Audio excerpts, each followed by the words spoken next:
What is going on, football fans? Back at it with another New York Giants video. Before I get started on the video, just want to let everybody know tonight at about 10 o'clock, I will be on Bad Dog Sports for Talking Giants. We'll be live for about 2 hours. We'll recap the draft. We'll talk about the future of the offseason. We'll probably be live again next week to recap the new schedule for the New York Giants. So it should be a couple of good episodes coming out on the live stream. But in this video, I wanted to talk about what many perceive to be the most improved unit on this New York Giants football team. And really, when you look at what the New York Giants did this offseason, there really shouldn't be much of a debate. The wide receiving core for the New York Giants should be viewed as the most improved unit for this football team. Now, the question is, how much will the improvement lead to more points on the scoreboard for this offense? Of course, last year, the New York Giants offense was stagnant, and some of it absolutely had to do with the fact that the New York Giants wide receivers were well below par.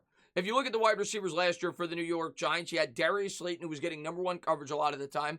Toney, who did next to nothing. He sat out. Sterling Shepard, who's a solid wide receiver. And after that, there was really no depth. And we didn't really have a tall threat. We really didn't have many burners. In the end, Dante Pettis was kind of the wide receiver for late into the season. And Evan Ingram was probably the number one weapon in the passing game. I believe he may have gotten the most targets, if I'm not mistaken, for the New York Giants. And, of course, had a ton of drops, which was a major problem for the Giants as well. I think they had the 6th or the 7th most drops in the NFL, despite only throwing the ball the 27th most times. Ingram alone accounted for 11 of those drops, along with Darius Slayton, who accounted for 6 on just about 60 or 65 targets. So it was a major problem, the wide receiver core for the Giants last year. Now, before I jump into some of these stats, I'm also going to take into account that the offensive line and the quarterback has something to do with the lack of separation, because a lot of the times these wide receivers were unable to run their full routes. But make no mistake about it, we definitely needed an upgrade at that unit, and that's exactly what the New York Giants did. When you look at it side by side, Golladay is now the number one option as opposed to Slayton last year. Shepard, and then Kadarius Toney, who will add another, element to this core, along with Darius Slayton. And you look at the depth with John Ross and, of course, Dante Pettis now being the 6, or at least that's the way it looks right now. Evan Ingram will have more of a reduced role, and you have to figure we'll get better opportunities to create mismatches with all the added talent. And, of course, the biggest piece that a lot of people aren't talking about in the passing game specifically may even be Saquon Barkley, both as a pass catcher and both as a threat out of the backfield. If the opposing defenses have to stack the box, and now with the added weaponry that the New York Giants have, we now have players on the outside that could make defenses pay. Now, a major problem for the New York Giants last year from the wide receiver position, and you heard it every week, was separation. Now, one thing I will say, Golladay is not going to really help in that aspect. If you go back to 2019, you can't really look at 2020 because he only played 5 games. He only averaged 1.9 yards per separation, which ranked among one of the worst in the league. Where Golladay is going to help you is as a 50-50 ball guy, a guy that could go up and get it, much like a guy like Plaxico Burress. He's not really known for creating tons of separation with his route running. He more so creates separation with his height as a threat in the red zone. But where I think it's going to help us is with Kadarius Toney. The average yards of separation in the NFL, I believe from what I read, is 2.9 yards per route. If you look at the Giants last year, Shepard was right around league average at 3, and I think Ingram as well was 2.9 or 3. So they were about league average or slightly over. However, our other 2 options ranked near dead last in the league. There was not one pass-catching option last year in the New York Giants offense that ranked in the top 62 according to Next Gen Stats in terms of average separation per route run. That is right. Evan Ingram and Sterling Shepard were right around in the top 70, but nobody was in the top 62 ranked wide receivers or pass catching options in that area. Golden Tate ranked 6th worst in the NFL at 2.1 yards per route, and Darius Slayton was not much better. He was the 11th worst in terms of separation per route at 2.3. And then if you look at the catch percentage, Darius Slayton, who wasn't great in that area the year before, but he regressed. He was 56% his first year, and a lot of that has to do with the fact that he's going up to catch 50-50 balls, right? A guy like Golladay is more like 58% from what I saw, but this past year, when you factor in the drops that he had with 6, he was the 6th worst receiver in the entire league in terms of catch percentage for each ball thrown his way. He only caught 52.08% of the targets that were thrown his way.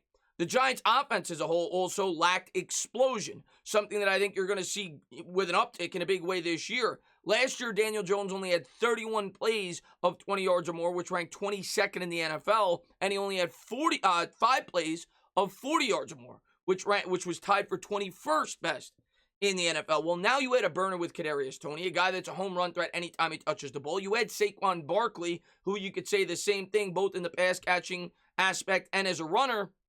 And you had Kenny Golladay, who averaged nearly 20 yards a catch just 2 years ago, right? So we only had 31 last year. Well, Golladay averages 18 to 19 yards per catch. So you should see a significant increase in that area this year, especially if we could block. And with the added weapons, it should at least help and assist the offensive line in that area for the simple reason this offense is going to be less predictable. You even think back to last year when we had Saquon Barkley, and it was only for one game against the Pittsburgh Steelers, but some of our biggest plays came in that game, namely the pass to Slayton for about 50 yards, because the defense was selling out to stop Saquon Barkley, and it opened up opportunities in the passing game.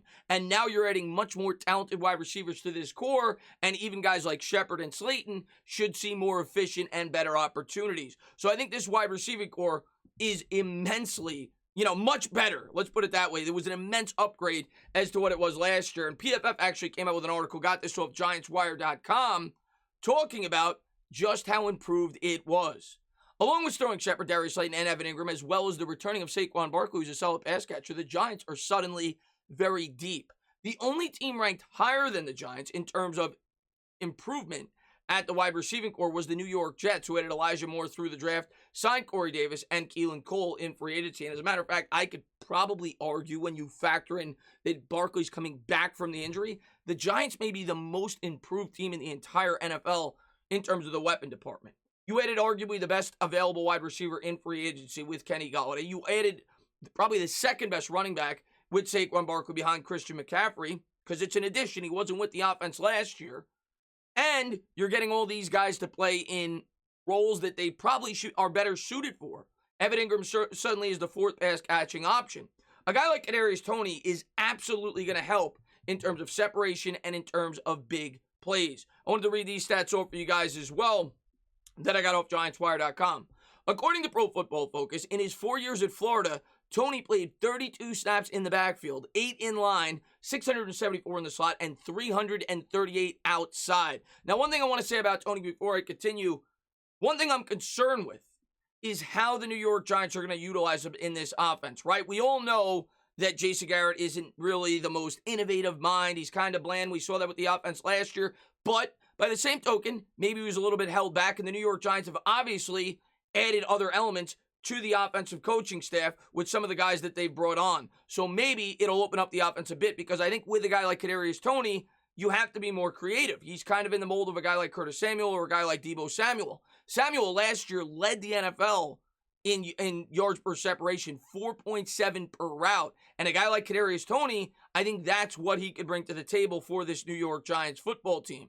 He can be lined up all over the formation to take advantage of matchups with his speed in space or to win over the top. According to PFF, Toney had the 11th most yards after the catch in the country. And when you think about that, that's pretty incredible, because he didn't have as much of an opportunity as, say, a guy like Devontae Smith or, some of these other receivers that caught for 1,700 yards. Toney only had just under 1,000 yards. I think it was 970 yards, yet he had the 11th most yards after the catch in the country. Now, a lot of these were probably on screen passes, so on and so forth, passes across the middle that were 3 or 4 yards, and then he took it a distance, but still very impressive based on the opportunities that he had. He had 70 catches, and I think he had 89 touches overall. He had 19 carries to go with these 70 catches.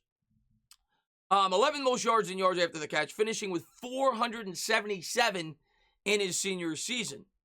Almost half of his yards came after the catch. He was also tied with the 15th most yards after contact on receptions with 191. And going into last year, because of his ability to bounce off of tacklers, a lot of people actually felt that Kadarius Toney may be better suited as a running back. And it will be a challenge. I think it will be a growth spurt for Toney going into the NFL. He really only has 1 year of experience of being a wide receiver. He played great for the Gators, but he came in as a quarterback. Many felt he was a hybrid, a running back / wide receiver, and it'll be interesting to see how the New York Giants utilize him. They may use him a lot in the Wildcat. They may use him on jet sweeps, things like that, to try to get him more involved in the offense.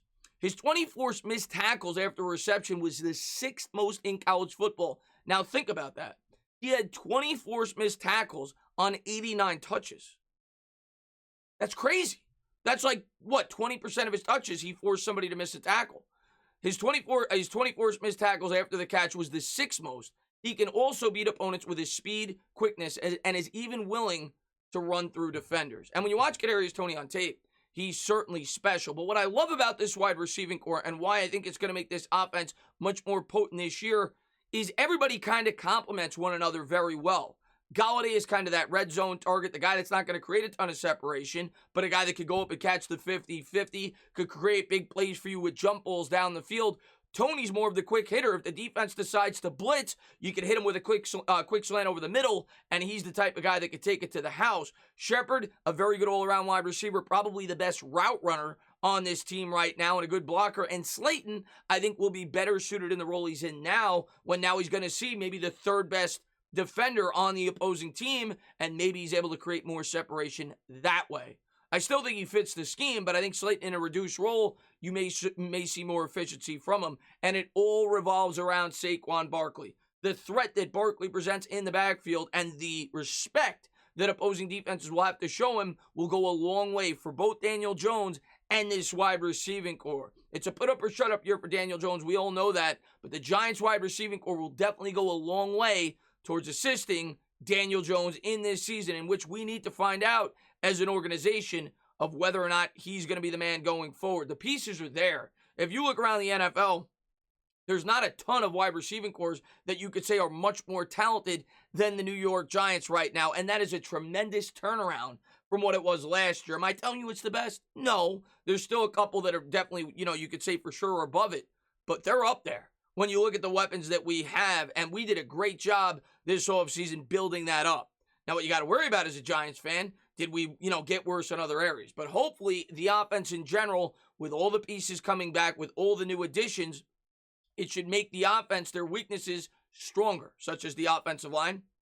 And last year, the quarterback play. We'll see how it all plays out, but I wanted to get a quick video giving you guys my opinion on Kadarius Toney, the role that I think he may have, Darius Slayton, Kenny Golladay, and everybody else. Not too sure in terms of who's going to be the 3 and the 4. I think the Giants will find a way to get all of these guys involved, but it's going to be very creative this year at MetLife Stadium. As always, guys, if you liked what you watched, please subscribe, drop a comment. Maybe give me a little thumbs up. Cheers.